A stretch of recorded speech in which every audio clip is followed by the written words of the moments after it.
If there's a better way to glorify one's God than making terrible movies, I'd sure like to know about it. On the other hand, here are 5 ungodly things about contemporary Christian cinema. Number 1, it can be a bit preachy. When I bring up preachy Christian movies, one not familiar with the more recent crop might think of a film produced back in the 60s or 70s, like The Restless Ones, or The Cross and the Switchblade. Well, if this describes you, if you have passed on films like God's Not Dead, or Six, The Mark Unleashed, or any of the other 4 million movies starring David A.R. White, first of all, smart move. Second, let me assure you that these films are every bit as self-righteously pious and bumptiously propagandistic as any evangelical film produced by Billy Graham back in the day. A heavy dose of pushy proselytizing is what someone ought to expect to find in films like this, but that is far from the only problem with Christian cinema.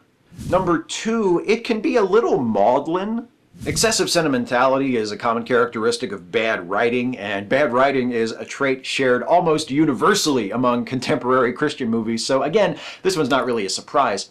The most unbearably schmaltzy movies in the genre tend to be the ones with stories that feature parent-child relationships, especially fathers and daughters, because what better way to test the faith of a devoted father than by having his sweet, precious little girl fatally crushed in a car accident or something? Which, incidentally, is also the reason why God kills kids in real life, to test the faith of their parents. So, realism. Number 3, it can be ever so slightly judgmental. Yeah, it can.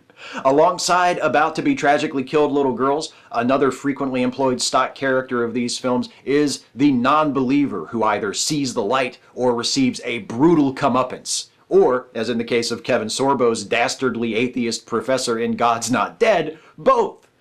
Atheists, followers of non-Christian faiths, and gay people exist in these movies to test the faith of the Christian characters and ultimately to convert or to die. But that doesn't mean Christian cinema can't be counted on for a laugh. Actually, I don't know if I would say counted on. I mean, it tries. But here's the thing. Number 4, it isn't super good at the funny stuff. It's tempting to blame the painfully failed comedy of most contemporary Christian movies on their almost fetishistic commitment to being family-friendly, but that's not fair. A joke doesn't have to be dirty in order to be funny. For example, this meme of a golden retriever wearing eyeglasses announcing that he's done the math and we can't afford the cat. Everyone can enjoy that. Now, I think the real problem is that the humor in evangelical films, like virtually every other aspect of them, isn't terribly sophisticated.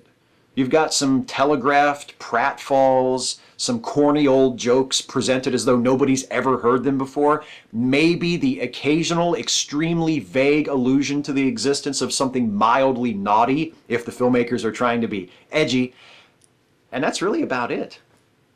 I guess what I'm trying to say here about contemporary Christian cinema in general is, number 5, it's mostly just sort of awful.